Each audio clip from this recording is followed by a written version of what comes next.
कहे मौन में खोया हूँ। ये कविता मैं तालियों के लिए नहीं सुना रहा, मेरी एक अच्छी कविता है। और मैं ऐसा मानता हूँ कि देश के वो बेटे जो देश के लिए जान देते हैं वो किसी से भी ज़्यादा बड़े हैं, किसी से भी ज़्यादा महान है। उनका त्याग, उनका बलिदान सबके लिए प्रणम्य है और होना भी चाहिए। मैं केशव का पांचजन्य भी कहे मौन में खोया हूँ। उन बेटों की याद कहानी लिखते लिखते रोया हूँ। उन बेटों की याद कहानी लिखते लिखते रोया हूँ। जिस माथे की कुमकुम बिंदी वापस लौट नहीं पाई, चुटकी झुमके पायल ले गई कुर्बानी की अमराई।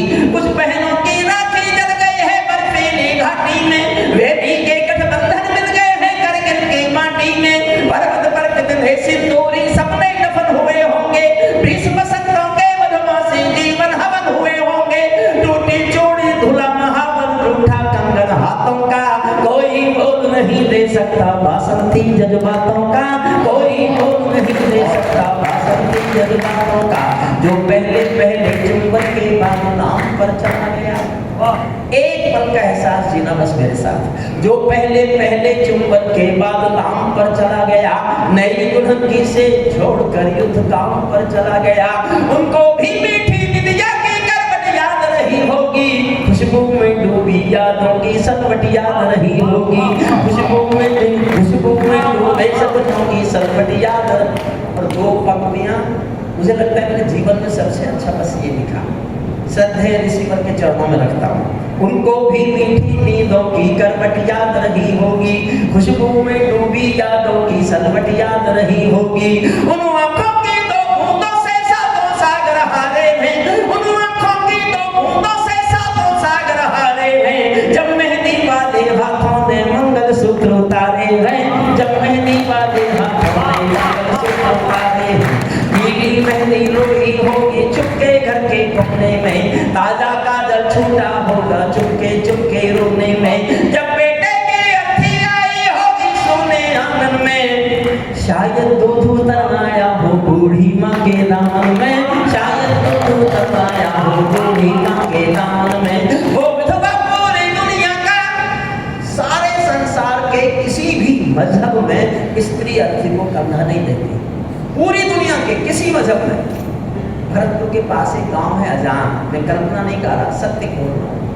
अजान गांव का एक बेटा शहीद हुआ, वीरेंद्र सिंह। उसकी पत्नी का नाम है गायत्री देवी। मैं उसके सम्मान में गया, इसलिए सच को जानता हूँ। जब सेना पार्थिव शरीर लेके आई वीरेंद्र सिंह का, तो गाँव वालों की मर्जी के खिलाफ, पुलिस के अधिकारियों की मर्जी के खिलाफ, उनकी पत्नी गायत्री देवी ने शमशान घाट तक शादी के दिन के कपड़े पहनकर अपने पति की अर्थी को कंधा दिया।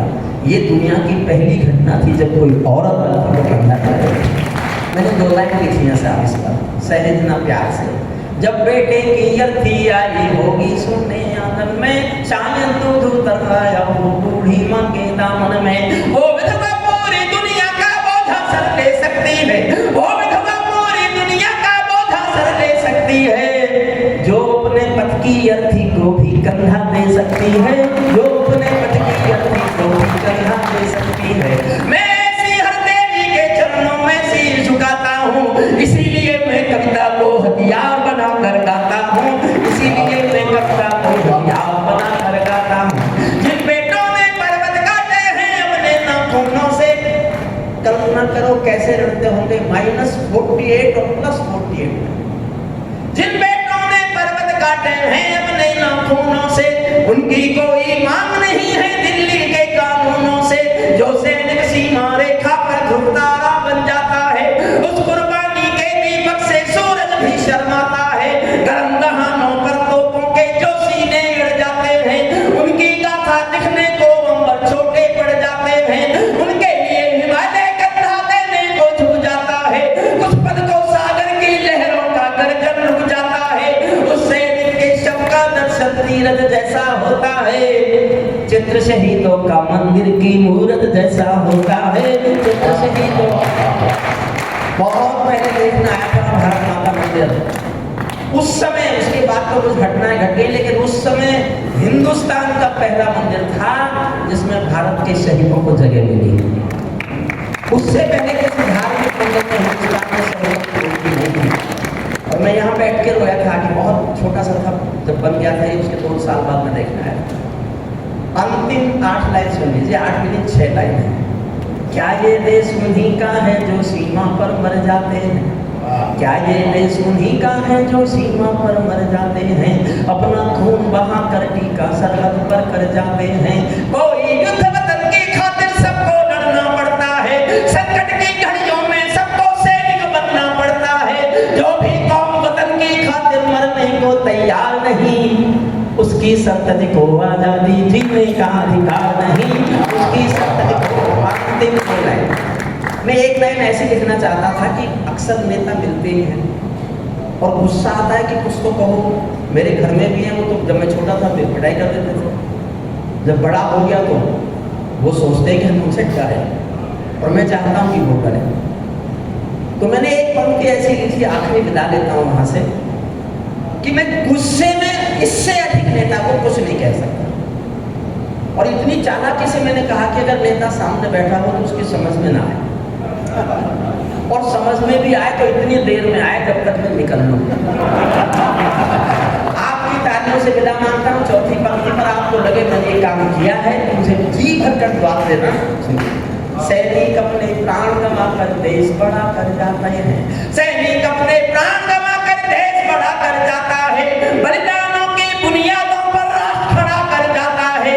जिनको मां के बलिदानी बेटों से प्यार नहीं होगा, उन्हें तिरंगे को लहराने का अधिकार नहीं होगा। उन्हें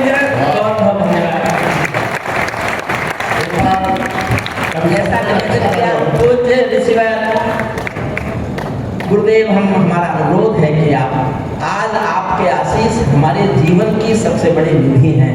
आपके साथ चाहे वो